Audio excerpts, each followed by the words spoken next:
Putangina, bingi ka ba o sadyang tanga ka lang? Alisin mo yang sasakyan mo sa dadaanan ko. Sa gitna ng malamig at payapang umaga sa paanan ng Sierra Madre, kung saan ang amoy lang ng mga puno ng pino at basang lupa ang dapat mong malanghap, isang sigaw na puno ng galit at kayabangan ang pumunit sa katahimikan. Ang sigaw ay nagmula sa isang lalaking nasa katanghalian ng kanyang edad, si Teniente Coronel Antonio Vargas na kilala sa tawag na Antonio. Ang boses niya nangingibabaw, puno ng otoridad na akala niya ay karapat-dapat sa kanya.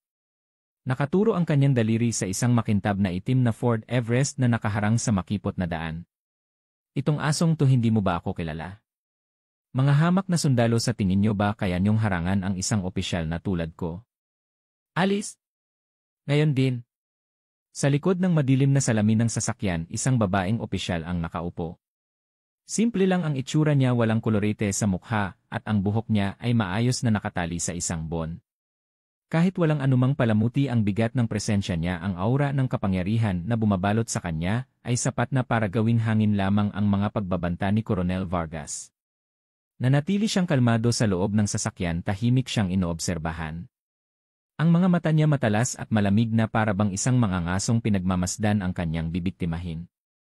Ang kawalan ng reaksyon sa mukha ng babae ang mas lalong nagpainit ng ulo ni Coronel Vargas. Para sa kanya, isa itong malaking insulto. Hindi na niya napigilan ang sarili, lumapit siya sa bintana ng sasakyan. Hoy! Anong unit niyo at ang lakas ng loob niyong humarang sa gitna ng kalsada, ha? Papunta na sa meeting ang commander, kapag na-late kami may pananagutan ba kayo? Mga basura kayo, sino kayo sa akala niyo para harangan ako? Puno ng pagbabanta ang kanyang boses. Sa pagkakataong iyon, dahan-dahang bumukas ang pinto ng sasakyan at bumaba ang babaeng opisyal. Sa sandaling tumapak ang kanyang mga bota sa lupa, tila huminto ang lahat ng tunog sa paligid. Sa kanyang balikat, sa ibabaw ng kanyang malinis na uniforme, kumikinang ang dalawang gintong bituin. Nanlaki ang mga mata ni Coronel Vargas, nanigas ang buong katawan niya na parabang tinamaan ng kidlat. Doon niya napagtanto ang taong kasisigaw-sigawan niya lang ay ang bagong talagang division commander. Ang dugo sa kanyang katawan ay tila nagyelo, malamig na pawis ang bumuhos sa kanyang likod, binasa ang kanyang uniforme. Umatras siya ng isang hakbang, pero huli na ang lahat. Ang tingin ni Major General Elena Reyes ay mas malamig pa sa yelo, tila tumatagos sa kanyang kaluluwa. Dahan-dahan niyang ibinuka ang kanyang mga labi. Teniente Coronel Antonio Vargas. Mahina ang kanyang boses, ngunit naglalaman ito ng kapangyarihan na kayang lunurin ang anumang ingay sa paligid. Mukhang naiwala mo na yata hindi lang ang iyong kakayahang mag-obserba, kundi pati na rin ang pangunahing respeto at disiplina ng isang tunay na kawal. Naging blanko ang isip ni Vargas. Gusto niyang magpaliwanag, pero may bumara sa kanyang lalamunan, walang salitang lumalabas. Tanging paninigas na lang sa kinatatayuan niya ang kanyang nagawa, habang nilalamon ng mapait na pagsisisi sa pagkakamaling hindi na niya mababawi. Ang kayabangan at kapangyarihan na pinaghirapan niyang itayo sa buong buhay niya ngayon gumuho sa isang iglap dahil sa isang maling paghuhusga. Ang puso ni Teniente Coronel Vargas ay tila nahulog diretsyo sa kanyang mga paa. Nanatili siyang nakatayo parang isang estatwa, habang ang mga masasakit na salitang binitiwan niya kanina ay bumabalik sa kanya na parang dambuhalang alon, handa siyang lunurin. Ang malamig na pawis ay patuloy na dumadaloy sa kanyang namumutlang mukha. Sa kanyang mga mata pinaghalong takot at hindi makapaniwalang pagtataka ang mababasa. Babae ang division commander. Sa buong buhay niya sa serbisyo, mababa ang tingin niya sa mga babaeng opisyal. Para sa kanya ang mga babaeng sundalo hanggang mga administratibong posisyon lang sa logistics o kaya'y mga palamuti lang sa kampo. Ngunit ngayon ang babaeng nasa harap niya may dalawang bituin sa balikat, isang katotohanang parang isang malaking maso na dumurog sa kanyang mayabang na pananaw sa mundo. Sa sandaling iyon, mula sa loob ng gate ng kampo, si Coronel David Santos, ang Chief of Staff ng dibisyon, ay halos lumipad sa bilis ng kanyang pagtakbo palabas. Namumutla ang kanyang mukha. Buong unit tindig. Pugay kamay sa ating Division Commander N. Ang sigaw ni Coronel Santos ay parang kulog na direktang tumama sa tainga ni Teniente Coronel Vargas. Ang mga gwardiya sa gate at maging si Vargas mismo ay tila nagkaroon ng reflex, itinaas ang kanilang mga kamay para sumaludo. Ang braso ni Vargas ay parang may nakakabit na tingga sa bigat. Nanginginig ang kanyang kamay. Magalang na sinuklian ni General Reyes ang saludo ni Coronel Santos, ngunit ang kanyang mga mata ay muling bumalik kay Teniente Coronel Vargas na nananatiling paralitiko. Ang tingin niya ay isang tingin na hindi pa nararanasan ni Vargas sa buong buhay niya. Hindi ito galit o pangungutya, kundi isang malamig na pagsusuri na parabang tinitingnan niya ang isang bagay na nabubulok. Ulitin mo ang iyong ranggo, posisyon, pangalan at unit sundalo. Nabarahan muli ang lalamunan ni Vargas. Hirap siyang makabuo ng malinaw na salita. Sinubukan niyang lumunok at nanginginig na sumagot, "Mamaam, nag-ulat po Teniente Coronel Antonio Vargas, Battalion Commander 2 ni Infantry Battalion 5 Y Infantry Regiment." Ang boses niya ay nanginginig na parang isang dahon sa malakas na hangin. "Magaling Teniente Coronel Vargas, salamat sa iyo, dahil ngayong araw nabigyan mo ako ng isang napakatindi at hindi malilimutang unang impresyon tungkol sa ating dibisyon. Maraming salamat sa iyo." Ang mga salita niya hindi papuri. Ito ay isang deklarasyon ng giyera, mas malamig pa sa pinakamalamig na yelo. Naiintindihan ni Vargas ang eksaktong kahulugan ng mga salitang iyon. Ang kanyang kayabangan ngayon ang magiging pinakamalaking sumpa na babagsak sa kanyang ulo. Hindi na muling tinignan ni General Reyes si Vargas. Humarap siya kay Coronel Santos. "Chief of Staff, simula ngayon kanselahin ang aking inaugurasyon." Nanlaki ang mga mata ni Coronel Santos sa gulat. "Po? Ma'am? Ano po ang ibig niyong sabihin?" Ang Corps Commander po at ang mga lokal na opisyal ay matigas na pinutol ni General Reyes ang kanyang sasabihin. "Ayokong sayangin ang unang araw ko sa trabaho sa mga seremonyang walang kabuluhan." Agad na ipaalam sa buong dibisyon, kanselahin ang lahat ng paghahanda. Ngayon din sisimulan ko ang pag-inspeksyon sa buong dibisyon. Huminto siya sandali at malamig na idinugtong habang ang kanyang mga mata ay dumaplis kay Teniente Coronel Vargas. "At ang unang destinasyon natin ay ang 2 ni Infantry Battalion ng 5 Y Infantry Regiment." Ang huling pangungusap niya ay parang isang sibat na tumusok diretsyo sa puso ni Teniente Coronel Antonio Vargas. Ang natitirang kulay sa kanyang mukha ay tuluyan ng naglaho. Sa wakas na pagtanto niya kung gaano kalalim ang hukay na kanyang hinukay para sa sarili. Nilagpasan siya ni General Reyes at naglakad papasok sa pangunahing gate. Sa kanyang likuran ang sikat ng araw sa umaga ng Sierra Madre ay humahaba sa kanyang anino sa lupa. Isang bagong bituin ang sumikat sa dibisyon, ngunit para sa mga sanay na sa lumang sistema ang bituin na iyon ay tila isang masamang pangitain, isang senyales ng pagsisimula ng isang malaking sakuna. Si Teniente Coronel Vargas ay nanatiling nakatayo na parang bato, hindi magawang itaas ang kanyang ulo. Sa kanyang isip isang bagay lang ang paulit-ulit na tumatakbo. Tapos na talaga. Ang kampo ng batalyon ni Teniente Coronel Antonio Vargas ay mga 5 minuto lang ang layo mula sa Division Headquarters kung sasakay ka ng sasakyan. Nang huminto ang itim na Ford Everest ni Major General Alena Reyes sa gitna ng parade ground ng batalyon, ang buong lugar ay parang isang bahay ng putakti na ginulo. Ang biglaang pagbisita ng Division Commander na kinansela pa ang sariling inaugurasyon para lang dumiretso dito, ang balitang ito ay sapat na para balutin ng takot ang buong batalyon. Minaneho ni Coronel Vargas ang kanyang luma at gasgas na Mitsubishi Pajero na parang baliw na sinusundan ang sasakyan ng general. Ngunit pagdating niya sa parade ground, nakababa na si General Reyes at naglalakad na papunta sa mga barracks. "Lahat ng sundalo, 5 minuto. Mag-assemble sa labas. I-check ang kalinisan ng mga kwarto. Ang mga kumot dapat nakatupi ng kwadrado. Ang sahig dapat makintab. Ang opisina, iligpit lahat ng papel. Walang kahit anong problema ang dapat makita ng commander."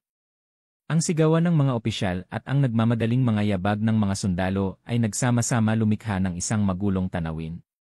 Ang mga sundalo ay nasa sukdulan ng pagkataranta dahil sa biglaang pagbisita. Sanay lamang sila sa mga naka-schedule at formal na inspeksyon, hindi nila alam ang gagawin sa ganitong sorpresang sitwasyon. Ngunit hindi man lang tinapunan ng tingin ni General Reyes ang mga sundalong nag-assemble sa parade ground. Ang kanyang mga mata ay nakatuon lamang sa iisang lugar, ang gusali ng mga barracks, ang tahanan ng mga kawal. "Chief of Staff, Battalion Commander." "Ma'am." "Present, ma'am." "Simula sa oras na ito kalimutan nyo na ang ideya na idya ako o dalhin ako sa isang ruta na inihanda nyo na.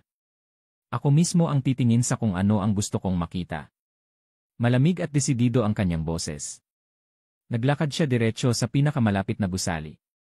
Si Coronel Vargas at ang kanyang executive officer na kapwa namumutla ay kabadong sumunod sa likuran.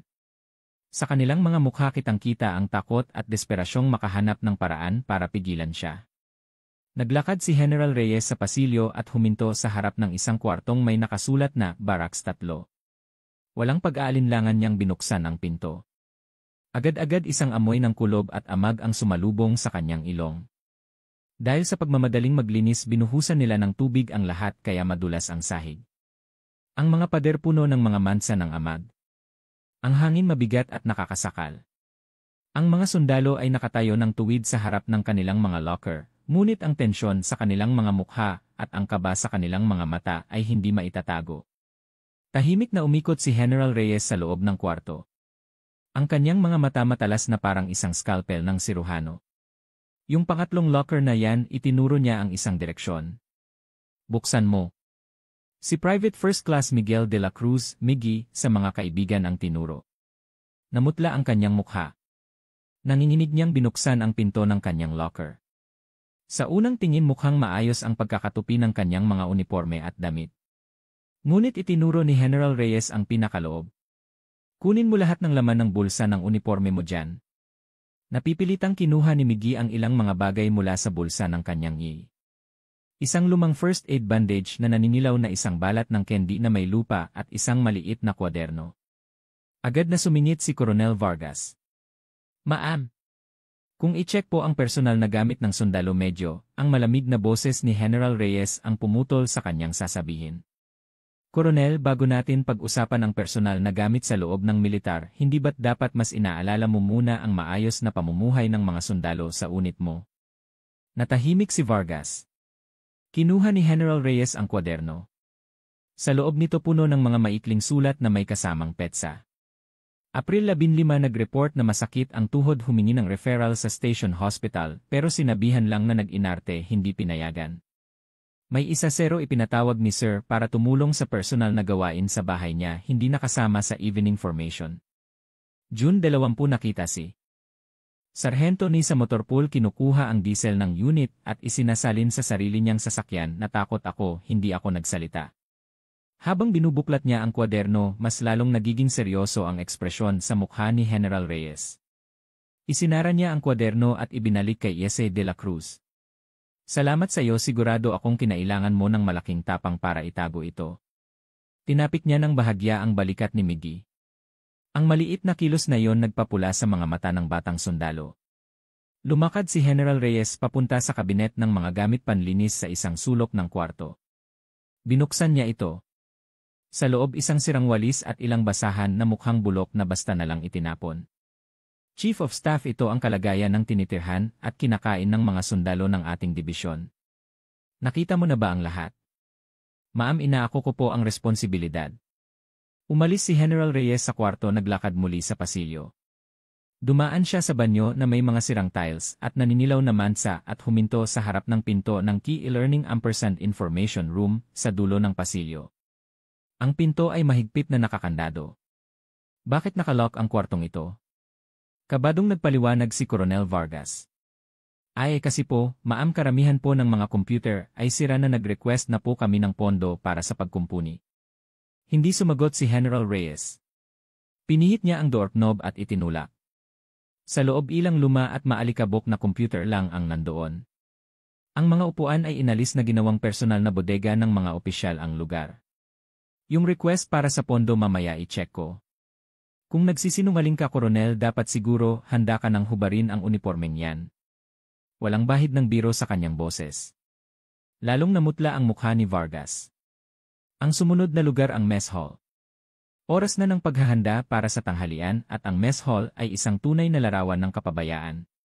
Ang sahig ay puno ng mga tira-tirang pagkain. Ang exhaust fan ay barado sa sebo at hindi gumagana. Ang mga kusinero ay basang-basa ng pawis, abala sa paghahanda. Tinanong ni General Reyes kung ano ang menu. Adobong baboy po, ma'am. Lumapit siya sa isang malaking kaldero. Ginamit niya ang sandok para haluin ito. Ilang pirasong karne ng baboy ang lumitaw sa ilalim ng puro sarsa. Halatang mas kaunti ang karne kumpara sa nakatakdang rasyon. Nasaan ang hepe ng mga kusinero?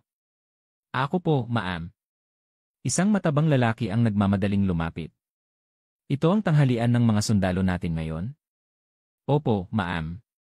Nakikita ko na mas marami pa ang sarsa kaysa sa karne. Ang paghahati ba ng rasyon ay naayon sa tamang sukat? Nauutal na sumagot ang hepe ng kusina.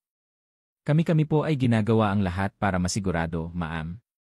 Ginagawa ang lahat. Ang militar ay hindi lugar para sumubok lang, ito ay lugar para magpakita ng resulta. Buksan ang bodega ng pagkain ngayon din. Ang utos ni General Reyes ay nagpatigas sa mukha ng hepe ng kusina at ni Coronel Vargas. Nagkatinginan sila. Bumukas ang pinto ng bodega, isang mabahong amoy ang kumalat. Sa loob mga pagkain paso na ang expiration date at mga produktong halatang galing sa labas ay nakatabi sa isang sulok. Mga diletang corned beef na mamahalin, spam, instant noodles, at maging mga kahon ng biskwit at kape na sa mga grocery lang sa labas makikita. Tahimik na tiningnan ni General Reyes ang mga pagkain. Ang kanyang katahimikan ay mas mabigat at mas nakakatakot kaysa sa anumang sigaw. Dahan-dahan siyang lumingon kina Teniente Coronel Antonio Vargas at sa hepe ng kusina.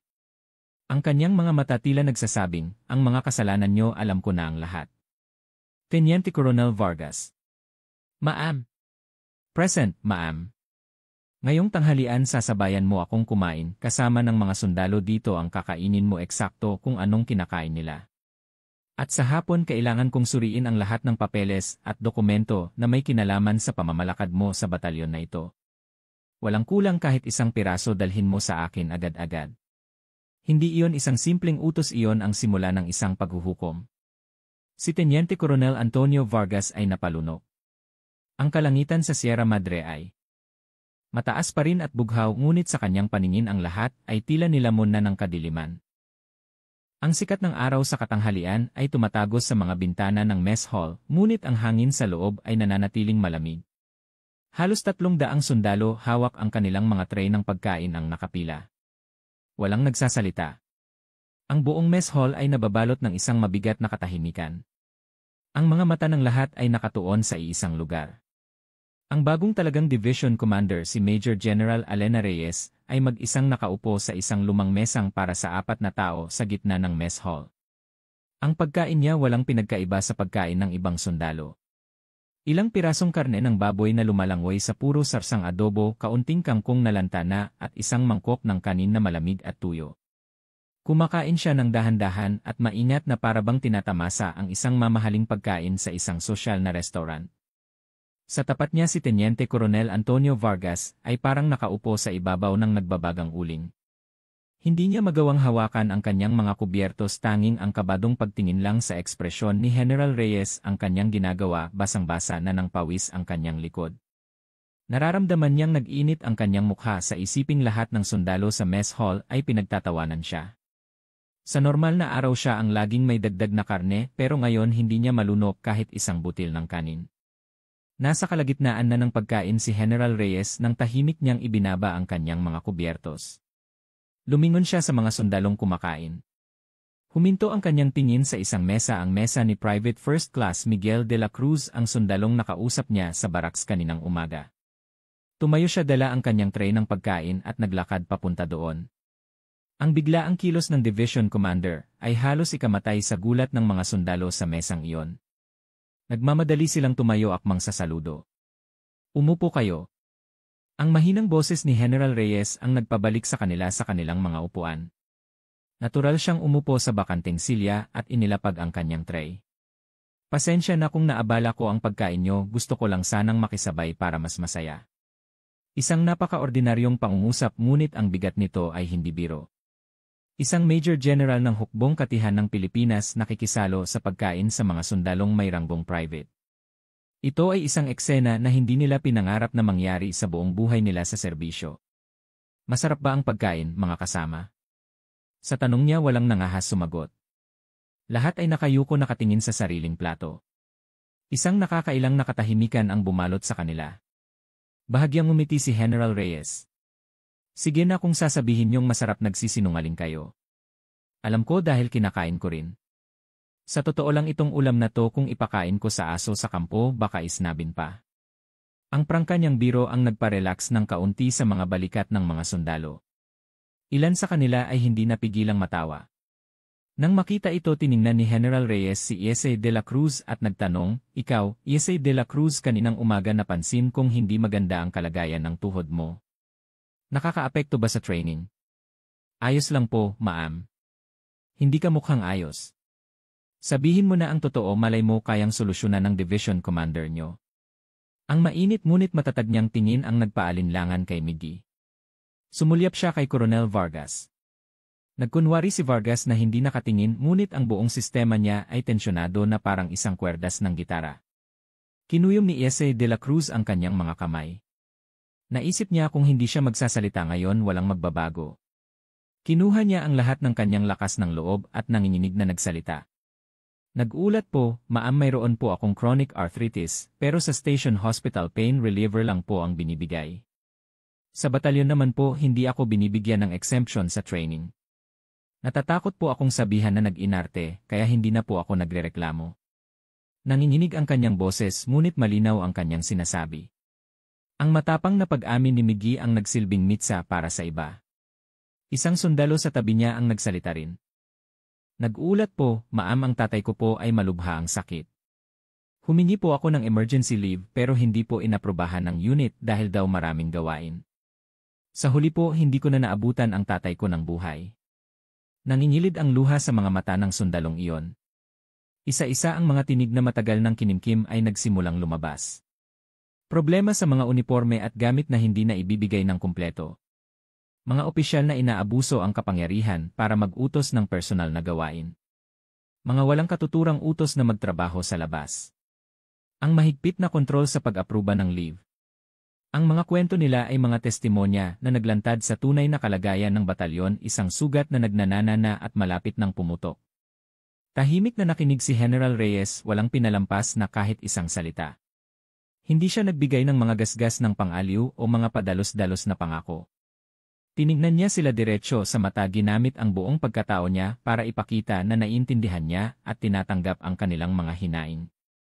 Nang matapos ang tanghalian tumayo si General Reyes. "Pumunta ako rito para pakinggan ang mga kwento nyo. Salamat sa tapang ninyong magsalita. Ang mga sinabi nyo ngayong araw hinding-hindi magdadala ng anumang kapahamakan sa inyo. Itinataya ko ang ranggo kong ito para siguruhin yan."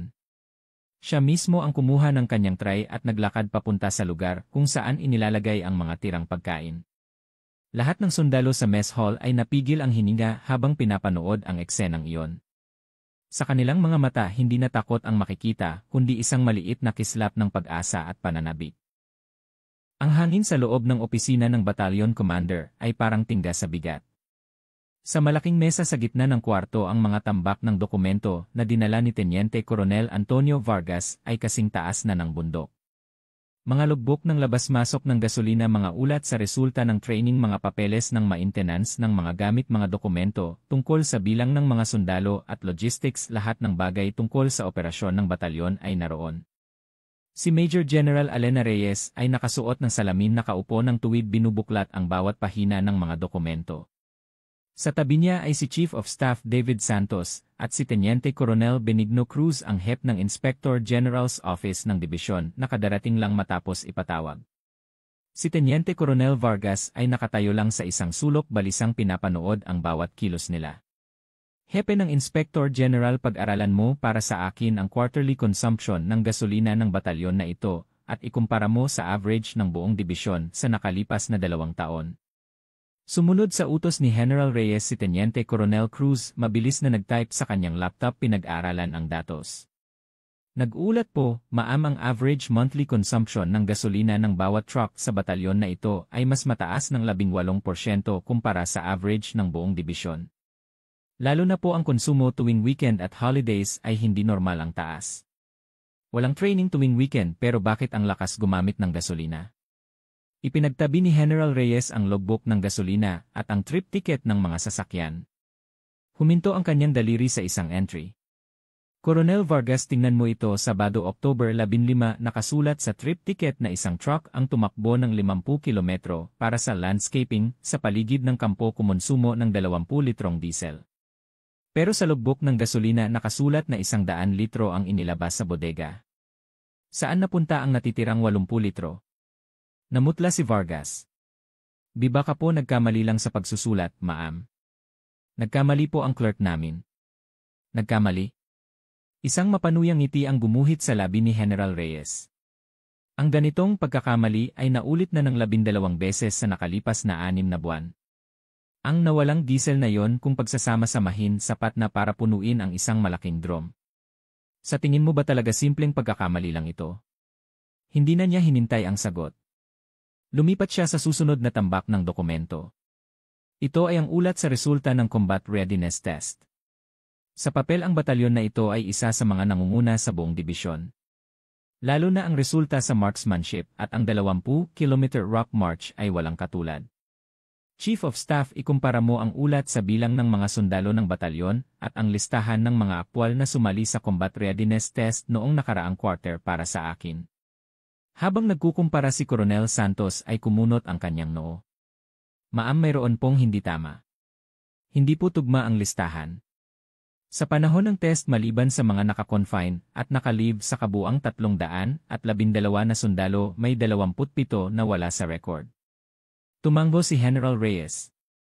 Siyempre wala dahil sila ay mga ghost soldiers, hindi ba ito isang paraan ng pagpapalobo ng bilang ng sundalo?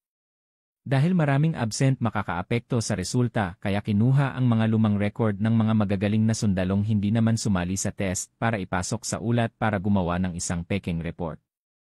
Tama ba ako, Teniente Coronel Vargas? Nanginginig ang buong katawan ni Antonio Vargas. Hindi po totoo yan, ma'am, para po sa karangalan ng unit, biglang tumayo si General Reyes. Malakas niyang inihampas ang kanyang kamay sa mesa na yanig ang mga tambak ng dokumento. Pinapakain niyo ng panis na pagkain ang mga sundalo, ginagawa niyong nag-inarte ang mga may sakit, ninanakaw niyo ang gasolina ng gobyerno. Iyan ba ang karangalan ng militar na sinasabi mo? Isang huwad na karangalan na gawa sa mga bulok na papeles. Gaano nakalala ang pagdudumi nito sa ating dibisyon, hindi mo ba alam? Ang matalas niyang pagsaway ay nagpatahimik sa lahat sa loob ng kwarto. Kinuha ni General Reyes ang huling folder ng dokumento, ang ulat sa inventaryo ng mga bala. Nanliit ang kanyang mga mata. Tracer rounds para sa gay negatibo, 47,500 piraso. Ang aktwal na bilang at ang nasa logbook hindi tugma. Ito ay isang hindi maikakailang pagnanakaw ng mga tunay na bala.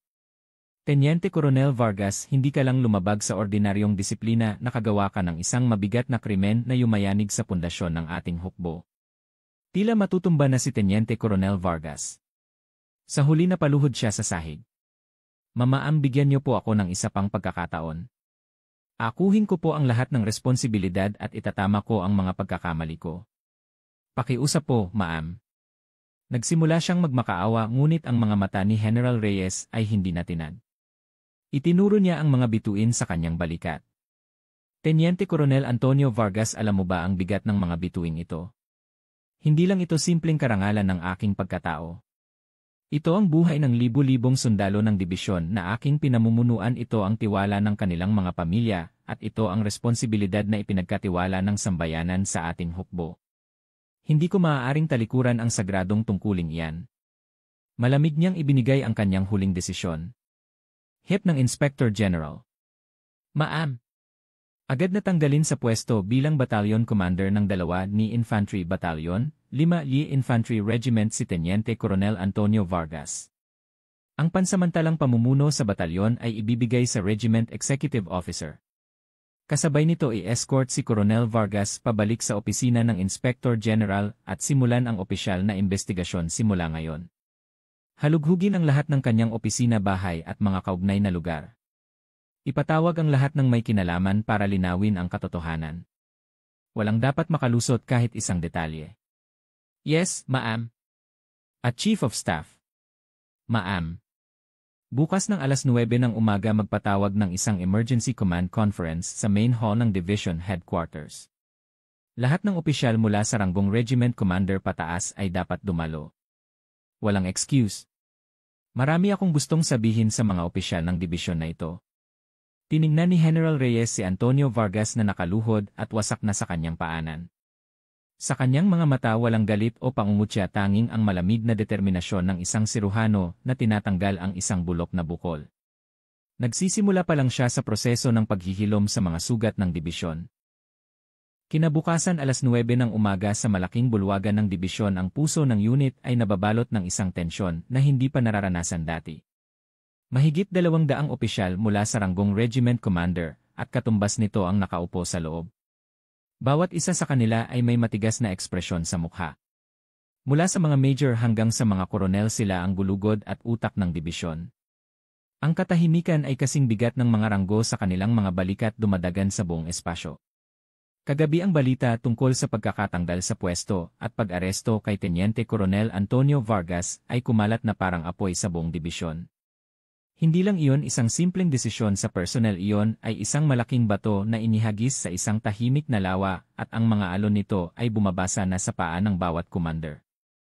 Nagbubulungan sila. Mahina ang kanilang mga boses ngunit matalas ang nilalaman. Kinalimutan niya ang sariling inaugurasyon para lang parusahan ang isang batalyon commander. Hindi biro itong bagong commander natin. Totoo namang may mga issue si Vargas dati pa pero hindi ba't masyadong marahas ang ginawa niya. Dapat isipin din ang katatagan ng unit. Babae ang commander, mukhang mapapasabak tayo nito. Sa halip na positibong pananabik ang nangingibabaw na pakiramdam ay pangamba at pag-ingat sa bagong pinuno. Lalo na para sa mga sanay na sa mga maliliit at malalaking kalokohan sa ilalim ng pangalang nakasanayan na ang pagdating ni General Reyes ay parang simula ng isang malaking sakuna. Eksaktong alas 9 bumukas ang pinto sa likod ng bulwagan. Pumasok si Major General Elena Reyes. Kasunod niya si Chief of Staff David Santos at ang kanyang Chief of Staff. Lahat ng opisyal sa bulwagan ay sabay-sabay na tumayo sumaludo ng may kumpas. Ang sigaw na tindig ay umalingaw-ngaw. Tumayo si General Reyes sa harap, sinuklian ang saludo at nagbigay ng maikling senyas. Maupo kayo, mga ginoo. Pagkatapos umakyat siya sa entablado. Wala siyang hawak na anumang dokumento o papel. Nanahimik siya sandali, dahan-dahang pinagmasdan ang bawat mukha ng mga opisyal sa bulwagan. Ang kanyang tingin may dalang bigat at otoridad kaya't walang nangahas na tumingin sa kanya ng diretsyo. Lahat ay napayuko. Sa wakas nagsalita siya. Ang kanyang boses sa pamamagitan ng mikropono ay malinaw na umalingaw-ngaw sa buong bulwagan. Sa tingin ko lahat ng naririto ngayon ay alam na ang dahilan. Kahapon tinanggal ko sa pwesto ang batalyon commander ng 2 ni batalyon at inutusan ko ang Inspector General na arestuhin siya para sa investigasyon. Diretso ang kanyang pambungad. Walang paliwanag, walang paligoy-ligoy. Marami siyang kasalanan: pagnanakaw ng kagamitan ng militar, paggawa ng peking ulat, pang-aabuso sa kapangyarihan at kalupitan sa kanyang mga tauhan. At naniniwala ako na sa proseso ng investigasyon marami pang mas malalang problema ang lalabas. Ngunit ang gusto kong sabihin sa inyo ngayong araw ay hindi tungkol sa pagkakamali ng isang individual na si Coronel Vargas. Gusto kong pag-usapan ang problema sa sistema, kung bakit niya nagawa ang mga kasalanang iyon habang nananatili sa kanyang pwesto nang walang problema. Isang maliit na bulungan ang kumalat sa mga opisyal. Kahapon sa batalyon na iyon nakita ko ang dalawang klase ng hukbo. Ang isa ay ang hukbong umiiral lang sa papel. Sa hukbong iyon lahat ng sundalo ay may excellent na physical fitness, laging tama ang tama sa target at ang mga gamit ay laging nasa pinakamagandang kondisyon. Sa mga ulat ito ay isang perpektong unit pandigma. Ngunit may isa pang hukbo na personal kong nakita, ito ay ang hukbo sa totoong buhay. Ang mga sundalo ay kailangang kumain ng panis na pagkain, kailangang mag-training kahit may sakit at inuutusang magtrabaho sa personal na gawain ng mga opisyal. Ang mga gamit ay kalawangin, ang gasolina ay ninanakaw at ang mga bala ay hindi malaman kung nasaan. Huminto siya at muling tiningnan ng diretsyo ang mga opisyal. Tatanungin ko kayo, mga ginoo, anong hukbo ang kailangan nating itayo? Ang hukbo sa papel o ang hukbo sa totoong buhay? Isang magandang ulat para mapasaya ang nakatataas, mas mahalaga ba yon kaysa sa buhay ng isang sundalong nagbabantay sa isang malayong outpost sa gitna ng lamig? Walang sumagot. Hindi iyon isang tanong na rhetorical, iyon ay isang patalim na tumutusok sa kanilang mga konsensya. Humakbang siya pasulong. Simula ngayong araw idinedeklara kong tatanggalin natin ng tuluyan ang hukbo sa papel mula sa dibisyon na ito. Sinumang commander na magdadala sa akin ng mga peking ulat, mga imbento na numero, mga pinalamusyan na tagumpay ay hindi patatawarin. Mas gugustuhin ko pang tumanggap ng isang tapat na ulat ng kabiguan kaysa sa isang peking tagumpay. Huwag kayong matakot na ilantad ang problema. Ang tunay na nakakatakot ay ang alam mong may problema pero itinatago mo, hinahayaang magnana ang sugat at mabulok ang buong unit. Puno ng kapangyarihan ang kanyang boses. Mga Ginoong mga commander, ang ranggo sa inyong mga balikat ay hindi kapangyarihan, ito ay responsibilidad. Ang una ninyong responsibilidad ay hindi ang pasayahin ang inyong mga superior, kundi ang alagaan ang mga sundalong nasa ilalim ninyo na kayo ang may pananagutan sa kanilang buhay. Siguraduhing nakakakain sila ng sapat, nakakatulog ng sapat at nagagamot kapag may sakit. Iyan ang simula ng pagiging handa sa laban. Ang isang commander na walang tiwala ng kanyang mga sundalo, kahit na may libo-libo siyang tauhan, ay hindi mananalo sa anumang laban. Magtatatag ako ng isang direktang linya ng komunikasyon sa Division Commander para ang bawat sundalo ng dibisyon na ito ay maaaring direktang magpahayag ng kanilang mga saloobin at hinaing sa akin. Ang kanilang pagkakakilanlan ay mananatiling lihim at ang magbibigay ng impormasyon ay hindi makakaranas ng anumang uri ng pagganti. Kung sinumang commander ang susubukang hanapin o gantihan ang nag-ulat, tandaan nyo, mas mabigat pa ang babayaran nilang halaga kaysa kay Teniente Coronel Antonio Vargas. Ang hangin sa bulwagan ay nagyelo na. Ang sistema ng training ay babaguhin din ng tuluyan. Ang mga training na para lang sa forma training para lang makapasa sa inspeksyon, lahat ng iyan ay aalisin. Magtutuon tayo sa mga praktikal na pagsasanay, pagpapataas ng kakayahan ng mga sundalo na mabuhay at ang kanilang kakayahang lumaban agad sa totoong sitwasyon. Ang gawain ng mga opisyal na nag-uutos sa mga sundalo na magtrabaho sa kanilang personal na gawain tuwing weekend ay paparusahan din ng mabigat. Ang oras ng pahinga ng mga sundalo ay isang karapatan at ang paglabag sa karapatang iyon ay ituturing na isang kilos ng pagsabotahe sa kakayahang pandigma ng unit. Umalis si General Reyes sa entablado, tila gustong tingnan ang bawat opisyal sa mata. Binibigyan ko kayo ng pagkakataong pumili, isang pagkakataon na putulin ang mga maling nakasanayan sa nakaraan at sumama sa akin sa pagbuo ng isang bagong dibisyon. Gusto kong ang ating sigaw na pagkakaisa tagumpay ay hindi na isang walang laman na salita, kundi isang tunay na paniniwala na nagmumula sa puso ng bawat sundalo. Ang kanyang tingin ay bumalot sa buong bulwagan. Ngunit huwag kayong magkamali, hindi ito isang alok, ito ay isang utos. Sinumang hindi sang-ayon sa aking pamamalakad o walang balak magbago, mas mabuting magpasya na kayo sa sarili ninyong landas simula ngayon. Wala akong balak na isugal ang buhay ng aking mga sundalo para sa mga pampulitikang laro. Sinumang haharang sa aking daraanan ay aalisin. Ang huling pangungusap niya ay isang deklarasyon, isang pagpapakita ng bakal na kalooban sa likod ng kanyang kalmadong anyo. Tapos na. Bumalik kayo sa inyong mga unit at pag-isipan kung paano ninyo isasagawa ang mga sinabi ko ngayong araw. Ngayon lahat kayo ay nasa ilalim ng pagsubok. Patunayan nyo sa gawa. Bahagyang yumuko si General Reyes at bumaba sa entablado. Hanggang sa makaalis siya sa bulwagan, ang mahigit 200 opisyal ay nanatiling hindi gumagalaw, hindi makatayo, tanging ang tulalang pagtingin lang sa kanyang likod ang kanilang nagawa.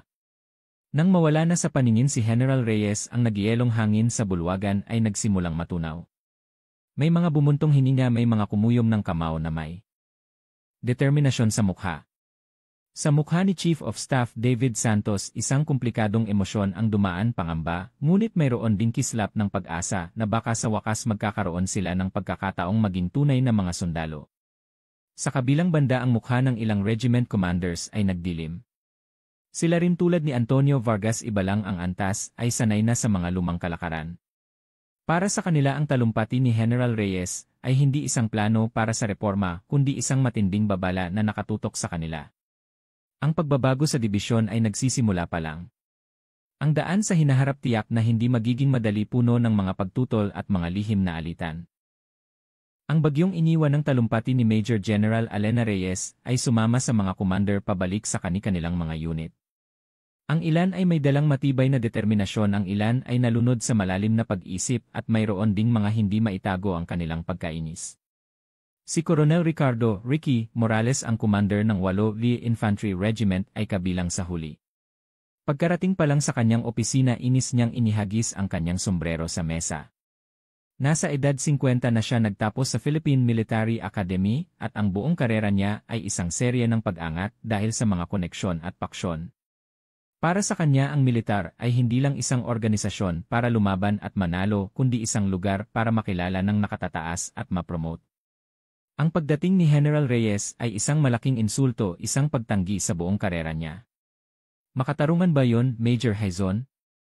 Inis na sabi ni Morales kay Major Carlos Haizon, ang kanyang Regiment Executive Officer.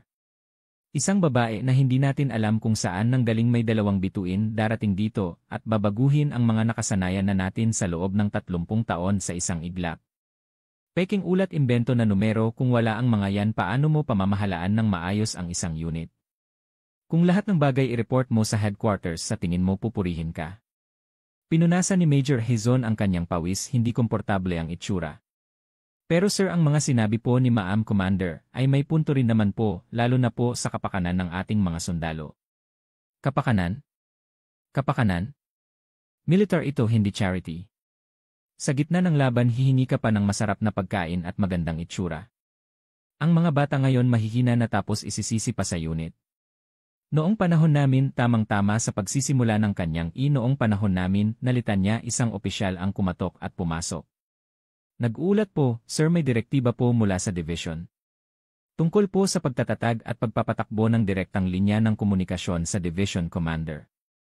Iniuutos po na idikit ang mga poster na may youth code sa bawat kwarto ng mga sundalo at siguraduhing malaya silang magamit ito. Inagaw ni Coronel Morales ang direktiba, mabilis na binasa at pagkatapos ay kinusot ang papel. Hindi na nakakatuwa to, hindi ba't parang sinasabi na niyang wala siyang tiwala sa mga commander? Parang sinusulsulan pa niya ang mga sundalo na isumbong ang kanilang mga opisyal. Nag-isip siya sandali at isang mapanlinlang na ngiti ang lumabas sa kanyang mga labi. Sige lang, kung anong sabihin ng nakatataas gagawin natin. Idikit nyo ang mga poster ayon sa utos, pero kailangan nating turuan ang mga sundalo kung paano ito gamitin ng tama. Sabihin nyo ng malinaw, ang mga sundalo ng 8 Lee Regiment ay dapat marunong mag-isip, hindi dapat nila inaabala ang division commander sa mga maliliit na bagay. Naiintindihan mo ba ang ibig kong sabihin? Malinaw po, sir. Ang sagot ng opisyal ay may bahid ng kapaitan. Malinaw na iyon ay isang pagbabanta, isang pahiwatig na pagbabawal sa paggamit nito. Nagpasya si Coronel Ricardo Morales na labanan ang bagong sistema sa sarili niyang paraan. Naniniwala siyang ang reforma ni General Reyes ay isang pansamantalang hangin lamang, nalilipas din ang pagbabago ay nagsimula sa mga pinakamababang antas. Sa 2 ni Batalyon, kung saan tinanggal si Teniente Coronel Vargas, ang Regiment Executive Officer, na itinalagang pansamantalang commander. Habang nag-imbestiga ang Inspector General, ang unit ay bumalik sa normal sa isang nakakagulat na paraan. Ang unang nagbago ay ang pagkain. Ang mess hall ay laging umuusok, ang mga mangkok ng sabaw ay puno ng laman. Ang karne ay hinahati na ayon sa tamang sukat. Mga sariwang gulay ang nakahain sa mga tray. Hindi na itinuturing ng mga sundalo ang oras ng pagkain bilang isang hindi kaaya-ayang obligasyon. Grabe ang adobong manok ngayon. Unang beses kong makakita ng mas maraming karne kaysa patatas. Lahat ito dahil sa bagong commander natin. Baka nga magbabago na talaga ang hukbo. Si Jose de la Cruz at ang kanyang mga kasama ay ubos ang pagkain sa kanilang mga tray, puno ng papuri. Sa kanilang mga mukha sa unang pagkakataon mula noong pumasok sila sa serbisyo, isang tunay na kasiyahan ang makikita. Ang pagbabago ay nangyari rin sa mga barracks.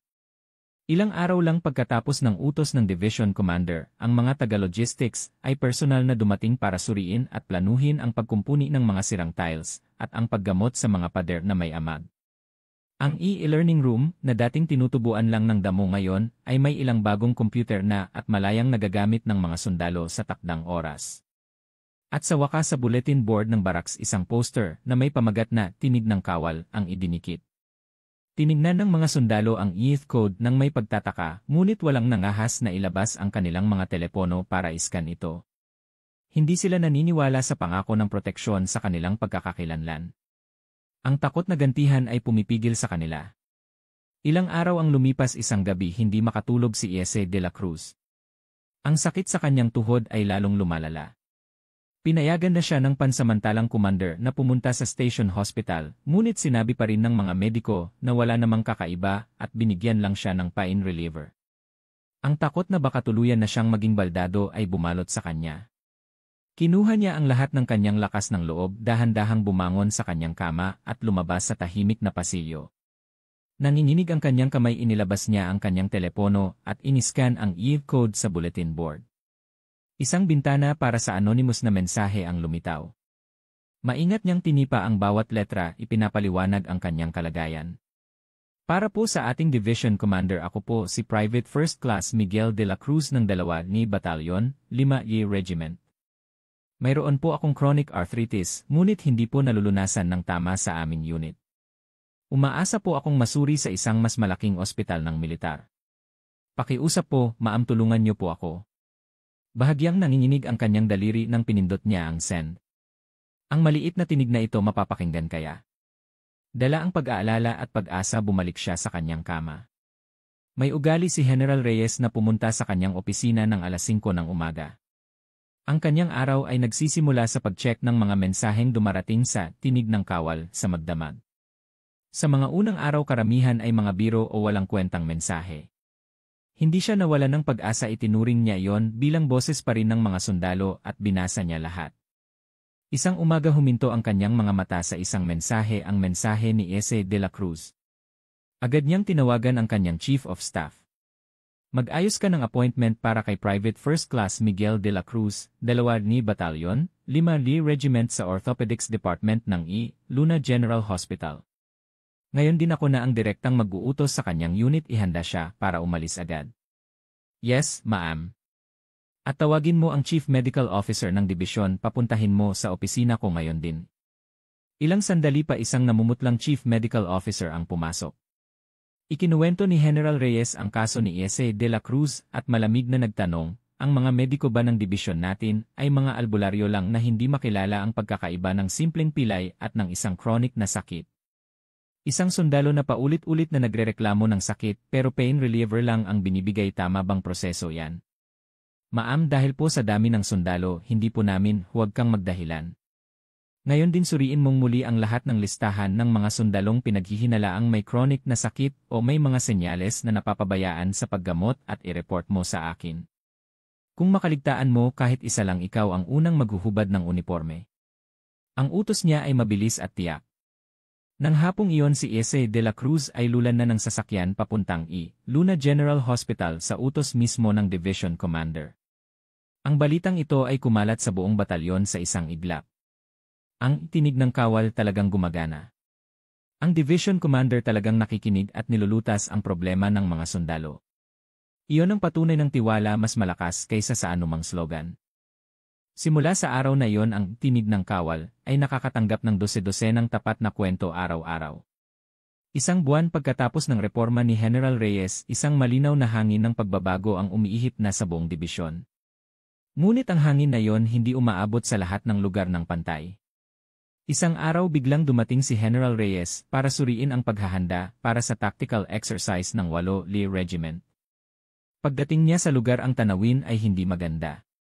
Sa halip na mag-training para sa taktika, ang mga sundalo ay inutusang magbunot ng damo at mag-ayos ng mga halaman sa paligid ng training ground. Sa isang sulok, ang mga opisyal ay nagtitipon para gumawa ng script para sa isang demonstration na dadaluhan ng kanilang regiment commander. Isang tipikal na eksena ng porma lang na training. Nasaan ang regiment commander? Ang malamig na boses ni General Reyes ay umalingaw-ngaw. Isang battalion commander ang nagmamadaling lumapit. Nag-ulat po, ma'am, paparating na po si sir para i-supervise ang training. Supervise? Ito ba ang training? Pinapahawak nyo ng piko ang mga sundalo imbes na baril, iyan ba ang sinasabi mong combat training? Tamang-tama, ang sasakyan ni Coronel Ricardo Morales ay maalikabok na dumating. Bumaba siya sa sasakyan, nakita si General Reyes at bahagyang nataranta. Magandang araw, ma'am. Nagkataon lang po, kararating ko lang din po para bigyan ng morale boost ang mga tropa. Coronel Morales, mukhang nakalimutan mo na ang mga sinabi ko sa command conference. Sinabi kong tanggalin ang lahat ng porma at palabas na training. Ano ito? Ma'am, nagkakamali po kayo ng intindi, ang pagpapaganda ng training environment ay bahagi rin po ng training. Huwag ka nang magpalusot. Pinutol ni General Reyes ang kanyang sasabihin. Tumawag siya ng isang sundalong nagtatrabaho. Sundalo, alam mo ba kung para saan ang exercise na ito? Hindi po malinaw, ma'am. Sa tingin mo ang ginagawa mo ngayon nakakatulong ba sa training? Ma'am, kung anong iutos po ng nakatataas ginagawa lang po namin. Ang tapat na sagot ng sundalo ay parang isang sampal sa mukha ni Coronel Morales. Tiningnan siya ni General Reyes na may pagkadismaya. Coronel Morales, ang unit mo ay lumalaban pa rin sa papel. Bukas magkakaroon ng isang combat readiness test ang iyong regiment. Walang script, walang demonstration. Ako mismo ang mag-evaluate. Maghanda ka para ipakita ang tunay na lakas ng iyong regiment. Tumalikod siya at umalis na para bang wala nang dapat pang tingnan. Tiningnan ni Ricardo Morales ang papalayong sasakyan, nagngit-ngit ang kanyang mga ngipin. Wala na siyang atrasan. Ang direktang komprontasyon sa kanya ay naging isang hindi maiiwasang katotohanan. Naisip niyang kailangan niyang talunin si General Reyes para protektahan ang kanyang karera. Sa kanyang mukha isang malalim na pangamba at galit ang malinaw na mababasa.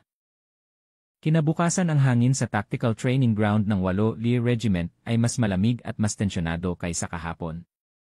Ang madali ang paghahanda magdamag ay puno ng mga butas.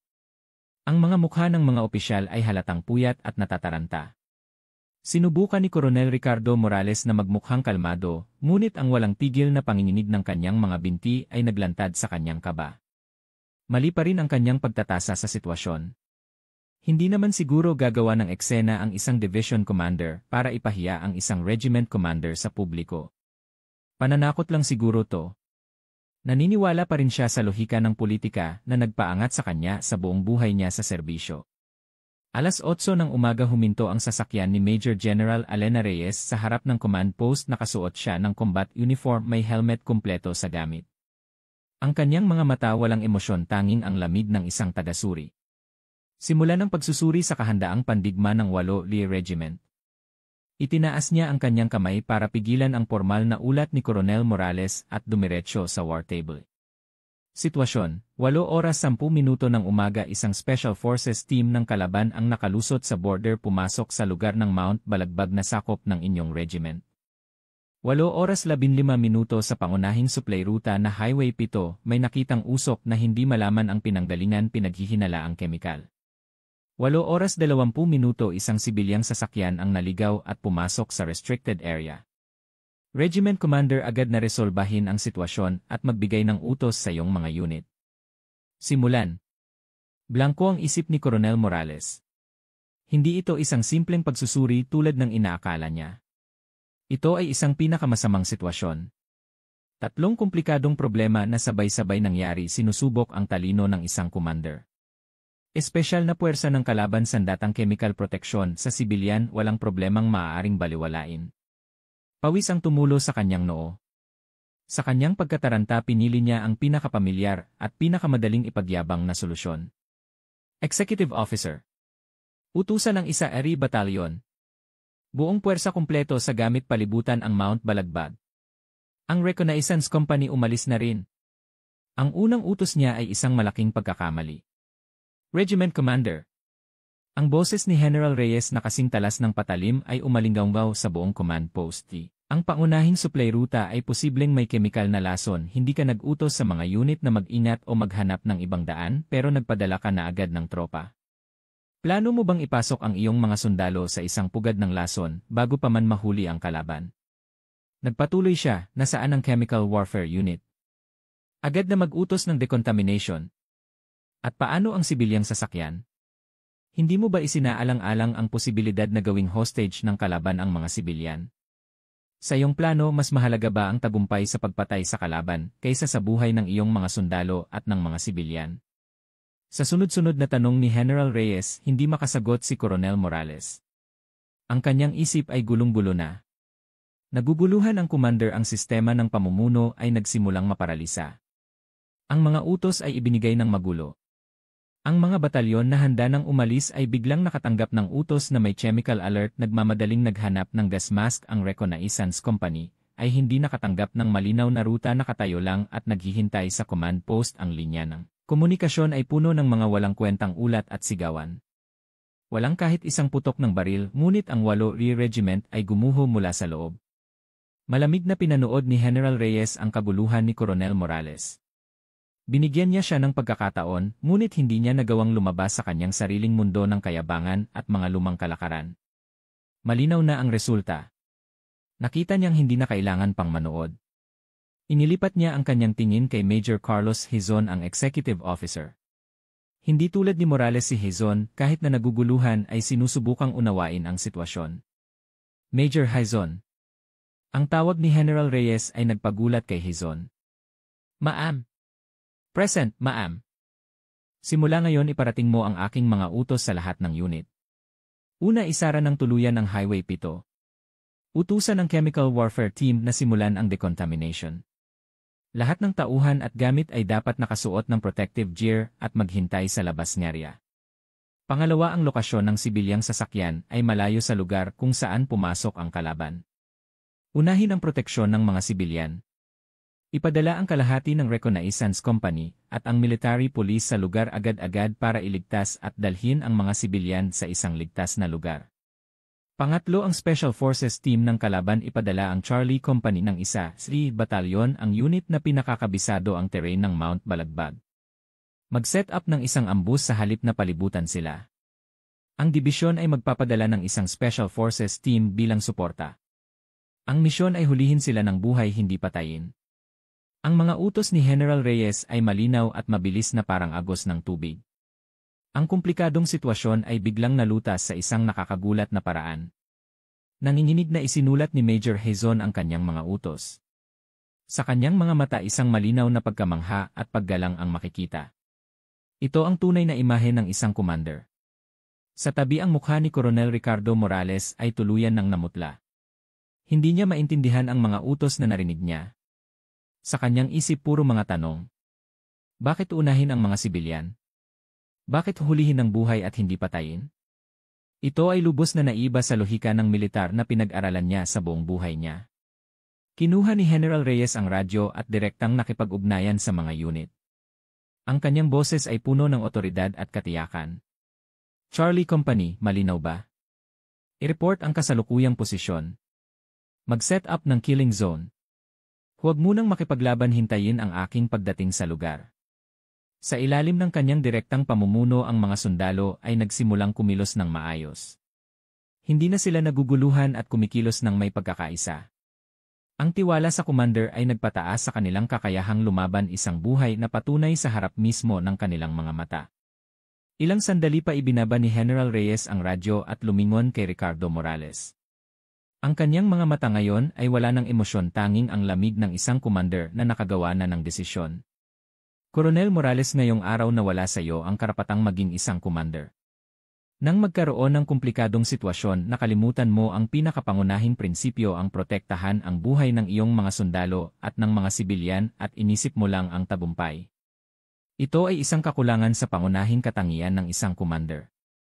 Ang militar, bago maging isang organisasyon para magkamit ng tagumpay, ay dapat isang organisasyon na nagpoprotekta sa buhay at ari-arian ng mamamayan. Ang iyong plano ay itinanggi ang pinakapangunahing dahilan ng ating pag-iral. Walang masabi si Ricardo Morales. Nanginginig ang kanyang mga labi. Chief of Staff. Ma'am. Simula ngayon ang pamumuno sa 8 Regiment ay pansamantalang ibinibigay sa Executive Officer. Ako mismo ang maghahatid kay Coronel Ricardo Morales. Tinatanggal ko siya sa lahat ng kanyang tungkulin at inuutusan ko siyang bumalik sa headquarters. Yes, ma'am. Bahagyang nanginginig ang boses ni Coronel Santos, ngunit kalmado ang kanyang mukha na parabang inaasahan na niya ang sitwasyong ito. Nilagpasan ni General Reyes si Ricardo Morales at naglakad papunta sa kanyang sasakyan. Nag-iwan siya ng isang huling pangungusap. Ito ang landas na tatahakin ng dibisyon na ito. Kung hindi mo kayang sumabay, hindi rin kita maaaring isama. Nanatiling nakatayo si Ricardo Morales tulala. Ang tore ng kapangyarihan at kayabangan na itinayo niya sa buong buhay niya ay gumuho. Sa loob lang ng isang araw, wala nang natira sa kanya. Habang nasa sasakyan pabalik sa headquarters si Coronel Ricardo Morales, gulong-gulo ang kanyang isip. Hindi siya makapaniwala na totoo ang nangyari. Paano nangyari ito? Sa loob lang ng isang araw nabuhay siya para lang sa promosyon at kapangyarihan. Panunuyo sa nakatataas, paggamit sa nakabababa. Paggawa ng isang perpektong unit sa papel. Iyon ang kanyang formula para sa tagumpay. Tinanggihan ni General Reyes ang lahat ng iyon. Sinira niya ang toreng itinayo niya at nagtayo ng isang bagong sistema na nakabatay lamang sa kakayahan at responsibilidad. Nakaramdam siya ng matinding kahihiyan na parabang ang buong karera niya ay binaliwala. Samantala sa parade ground ng 8 Lee Regiment isang bagong umaga ang sumisikat. Pagkaalis ni Morales tinawag ni General Reyes si Major Leo Martinez ang battalion commander ng 3 Lee Battalion. Siya ang nag-iisang nanatiling kalmado sa gitna ng kaguluhan kanina pinamunuan ang kanyang batalyon at sinubukang harapin ang sitwasyon. Nagulat siyang lumapit sa harap niya. Major Leo Martinez. Ma'am. Present, ma'am. Simula ngayong araw itatalaga kita bilang pansamantalang regiment commander ng 8 Lee Regiment. Nanlaki ang kanyang mga mata. Lahat ng opisyal sa paligid ay pinanood ang eksenang iyon na may halong pagkamangha at paggalang. Isang biglaang desisyon sa personnel na hindi nakabatay sa mga koneksyon, paksyon o seniority kundi sa kakayahan lamang. Hindi ko alam ang iyong mga koneksyon o ang iyong seniority pero ngayong araw nakita kitang lumaban ng buong puso para iligtas ang iyong mga sundalo sa gitna ng kaguluhan. Para sa akin sapat na yon. Ipinatong ni General Reyes ang kanyang kamay sa balikat ni Martinez. Ibangon mo ang regiment na ito. Bumuo ka ng isang hukbo na lumalaban para manalo, hindi isang hukbo para sa palabas. Lahat ng suporta at otoridad na kailangan mo sisiguraduhin kong maibibigay sa iyo. Kaya mo ba? Hindi makapagsalita si Major Martinez. Naramdaman niya ang bigat ng emosyon at ang responsibilidad na ipinataw sa kanyang mga balikat. Pagkatapos ay malakas siyang sumigaw, "Ma'am. Tinatanggap ko po ang utos. Itataya ko ang aking buhay para maisakatuparan ang misyon na iniatas niyo po sa akin." Ang malakas niyang sigaw ay umalingaw sa buong parade ground. Tiningnan ng ibang opisyal ang eksenang iyon na may halong gulat at paghanga. Isang commander na itinalaga batay lamang sa kakayahan at responsibilidad at hindi sa paksyon. Ito ay isang eksenang hindi pamilyar ngunit napakalinaw. Bago sumakay sa kanyang sasakyan sinabi ni General Reyes sa mga opisyal ng 8 Lee Regiment, ang mga commander ng dibisyon na ito ay huhusgahan lamang sa isang pamantayan kung sila ba ay isang tunay na mandirigma. Patunayan niyo ang inyong sarili sa inyong mga pwesto. Nang umalis ang sasakyan tanging ang maningning na sikat ng araw ng isang bagong simula ang natira sa parade ground. Ang pinakamatigas na pagtutol sa dibisyon ay gumuho na. Ngayon ang tunay na alon ng reforma ay tatangayin ang buong dibisyon. Tumingin si General Reyes sa bintana ng sasakyan tahimik na pinapanood ang naguguluhang 8 Lee Regiment. Malamig ang kanyang puso, ngunit ang lamig na iyon ay ang determinasyon ng isang siruhano na tanggalin ang sugat para sa hukbo. Hindi siya titigil. Sino mang haharang sa kanyang daan, kahit sino pa man, kahit gaano pa kalakas ay aalisin. Lumipas ang panahon hinugasan ang mga lumang dumi ng unit at pinalitan ng mga panahon ang kulay ng mga kabundukan. 3 buwan mula nang manungkulan si General Reyes ang mga bundok ng Sierra Madre ay nabalot na ng manipis na hamog sa umaga na parabang nagsusuot ng isang malinis na uniforme. Ang malamig na hangin ay humahampas sa balat sumisipol sa mga lambak nagpapatunay sa kahulugan ng salitang hirap.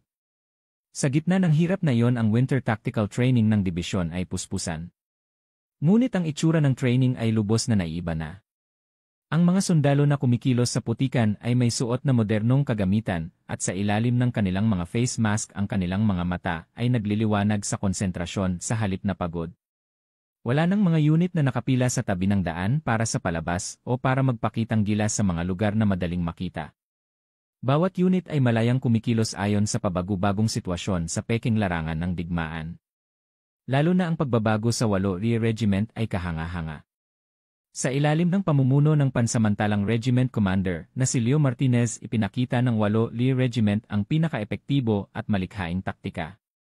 Sa halip na nakaupo sa command post at nag-uutos personal siyang nakasakay sa isang armored personnel carrier, kasamang humihinga at lumalaban sa mga sundalo sa frontline.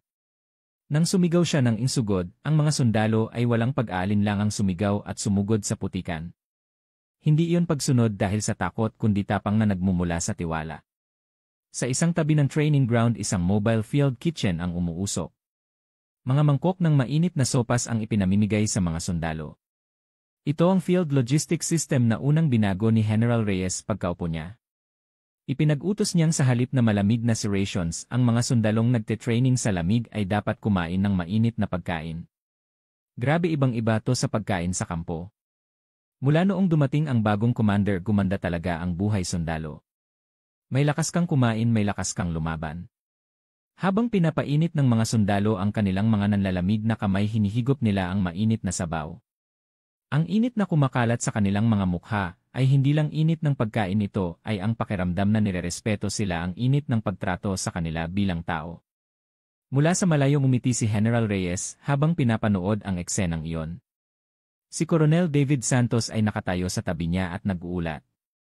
Maam lahat po ng unit ay nalampasan ang kanilang training objectives. Lalo na po ang bilang ng mga nasusugatan ay bumaba ng mahigit 80% kumpara noong nakaraang taon. Siguro po dahil sa masusing safety checks at sa pinabuting logistics system. Magaling, Chief of Staff. Ang hukbo ay hindi lugar para sumugod lang ng walang isip, ito ay lugar kung saan kailangan mong mabuhay para matapos ang misyon. Tandaan nyo yan. Sa kanyang mga salita yumuko si Coronel Santos na may taos pusong paggalang. Si Ese Miguel de la Cruz ngayon ay isang korporal na. Hindi na siya nagigising sa gabi dahil sa sakit. Dahil sa pag-aalala ng Division Commander nasuri siya ng tama sa Luna General Hospital, matagumpay na naoperahan at gumaling. Sa kanyang locker sa halip na kwaderno ng mga reklamo, isang maliit na notebook na may mga plano pagkatapos ng serbisyo ang nakatago. Mainit na ang mga baraks. Ang mga sirang bentilador ay pinalitan ng bago, ang mga bintana ay maingat na nilagyan ng selyo laban sa hangin.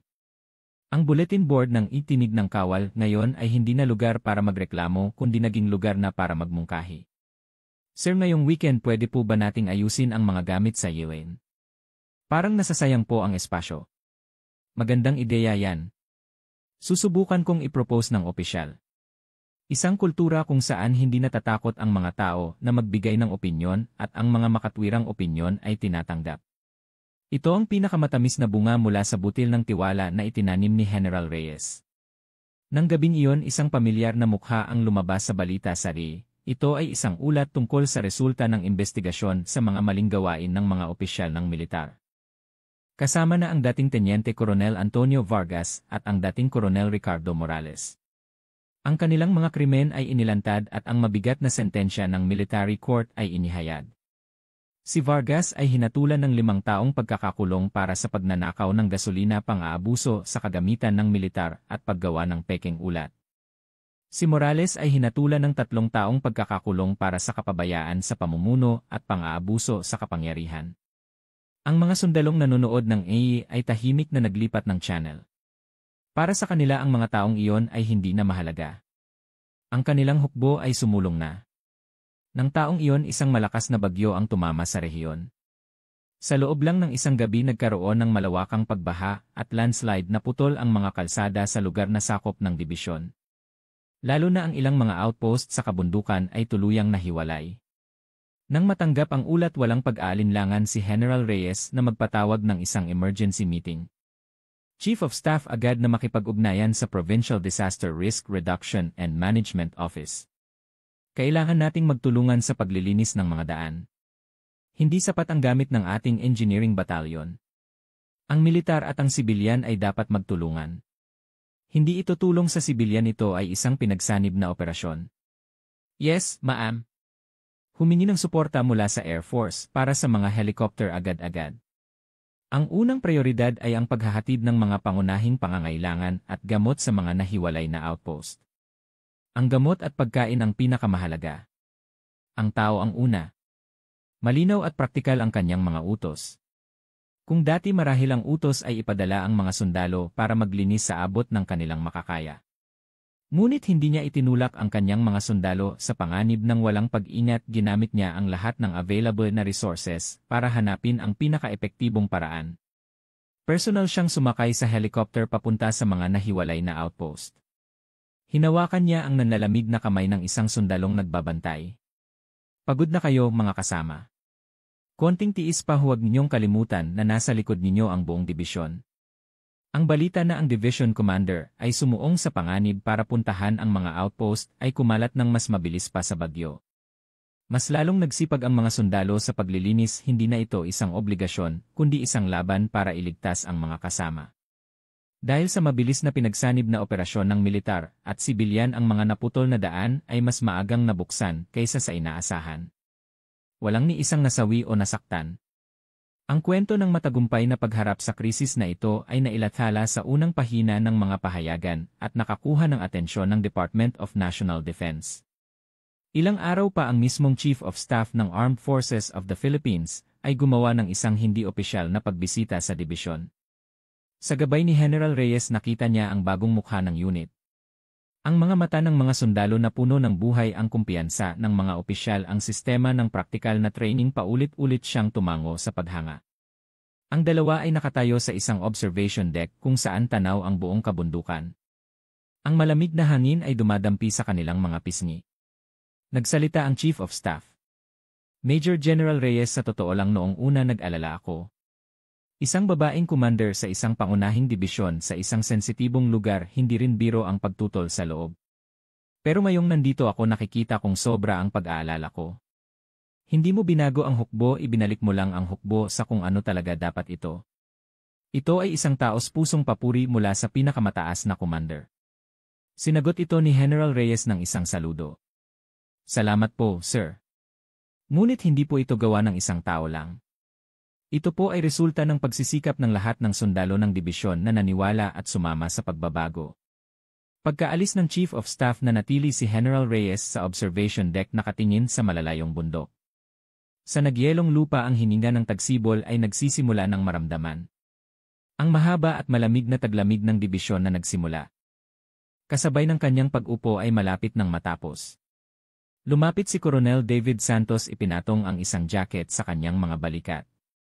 Maampasok na po tayo. Lumalamig na po ang hangin. Tumango si General Reyes. Ang kanyang mukha ay kalmado pa rin tulad ng unang araw, ngunit ang kanyang mga mata ngayon hindi lang katigasan ang makikita, kundi pati na rin ang lalim at init ng isang ina na nag-aruga sa libu-libo niyang mga anak. Sige, pasok na tayo. Marami pa tayong dapat gawin. Tumalikod siya at bumalik sa kampo. Sa daan na kanyang tinatahak, ang huling sikat ng araw ng taglamig ay sumisinag. Sa liwanag na iyon, ang dalawang bituin sa kanyang balikat ay kumikinang mas maliwanag at mas malinaw kaysa dati. Ang bagong bituin na sumikat sa dibisyon ngayon ay naging ang pinakapinagkakatiwalaang parola, matatag na nagbibigay liwanag sa kalangitan ng gabi. Sana napukaw ng kwentong ito ang inyong damdamin.